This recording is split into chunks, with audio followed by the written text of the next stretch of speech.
El paciente pareció recuperar el aliento para añadir con tu tinte de amargura. Todo el mundo niega siempre haber obrado mal. No lo hice, no lo hice, no lo hice.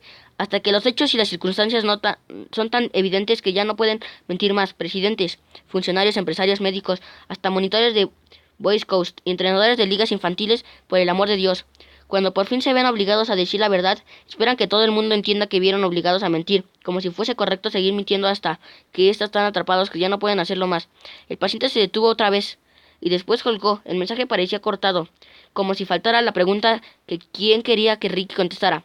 A Ricky le temblaba la mano. Cuando pulsó de nuevo el play de contestador, el siguiente mensaje era solo el llanto de una mujer. Por desgracia lo reconoció y supo que era otra paciente. De hacía tiempo. Sospechoso que era también habría recibido una copia de la carta, avanzó la cinta. Los dos mensajes restantes eran asimismos de paciente. Uno, un destacado coreógrafo de Broadway. Farfulló que rabia apenas contenida. El otro, una fotografía de estudio de cierto nombre, parecía tan confundida con consternada.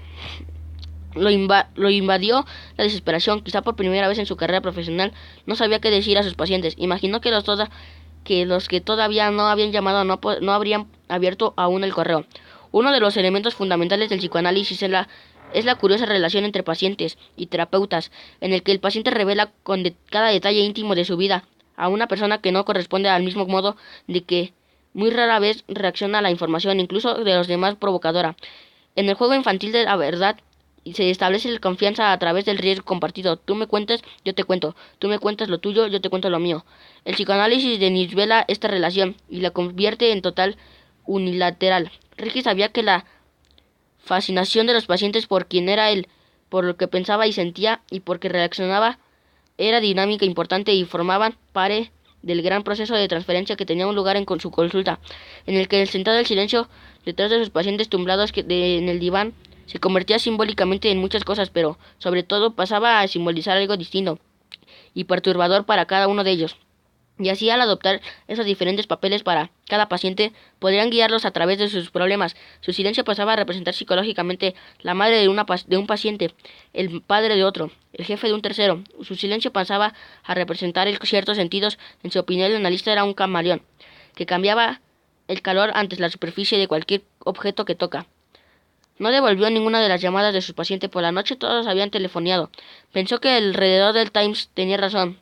Vivimos en una sociedad que ha cambiado el concepto de la negación. La negación va acompañada para que la suposición de que es solo una mentira de convivencia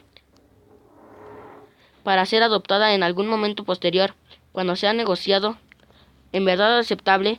Una sola mentira bien elaborada había atacado en un modo salvaje. Ahora que sumaban días y sumaba que se convertían en meses y se devolvían años. Con cada uno de los pacientes. No sabía muy bien cómo reaccionar ante sus pacientes, y si no debería hacerlo en absoluto. El clínico que había en él sabía que examinar la relación con cada paciente con las acusaciones sería provechoso, pero a la vez parecía inútil.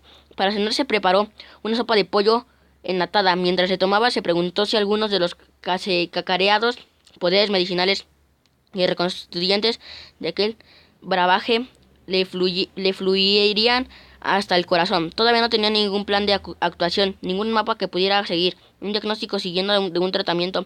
Hasta ese momento Rupensinski le recordaba una especie de cáncer insidioso que atacaba distintas partes de su persona. Aún tenía que definir con abordarlo. El problema era que con eso contrariaba su formación. Se hubiera sido oncólogo como los médicos que trataron sin éxito a su esposa, e incluso su dinastía, que podía ver el diente cariado y extraerlo, lo podría hecho, pero la formación de Ricky era muy distinta.